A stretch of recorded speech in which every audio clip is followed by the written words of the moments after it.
Hindi ako papayag na hindi makulong yung Mercedes na yon at yung D na yon. Lalo na yung Mercedes na yan. Ma, total, nabawi na natin si Munding. Baka naman pwedeng hindi na tayo umabot sa ganun. Ma, kapag ginawa mo yan, lalo magugulo ang pamilya ni ate. Kailangan pagbayaran nila yung ginawa nila. Paano kung ulitin nila yon? Kung si Din ho ang sasampahan natin, papayag ho ako. Pero kinausap ko na ho yung nanay ko, hindi na ho uulit yun. Naku, hindi ako nakakasiguro sa nanay mo. At saka pabayag ba si Din na siya lang makulong? Siyempre hindi papayag yun.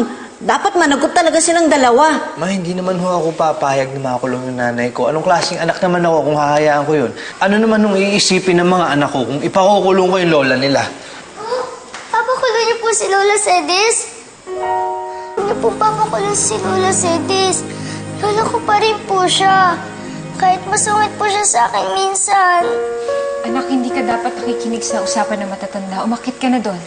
Mama, ayoko po makulong si Lola Mercedes. Lola ko pa rin po siya, di ba? Hindi niya po ako pinabayaan. At saka ako naman po pumilit sumama kay Daddy. Anak, halika nga dito. Walang makukulong. Okay, nag-uusap lang kami. Umakit ka na doon, walang kasama ang kapatid mo. Sige, ate. Pakiakit na lang. Ma, pwede ba? Tigilan na natin itong away sa pamilya natin. Alang-alang sa mga anak natin.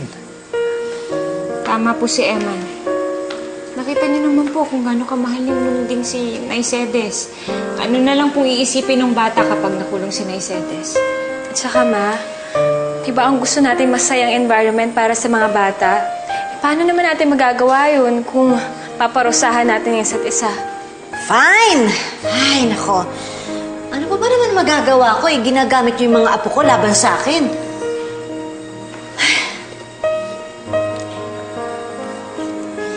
Salamat, Mama.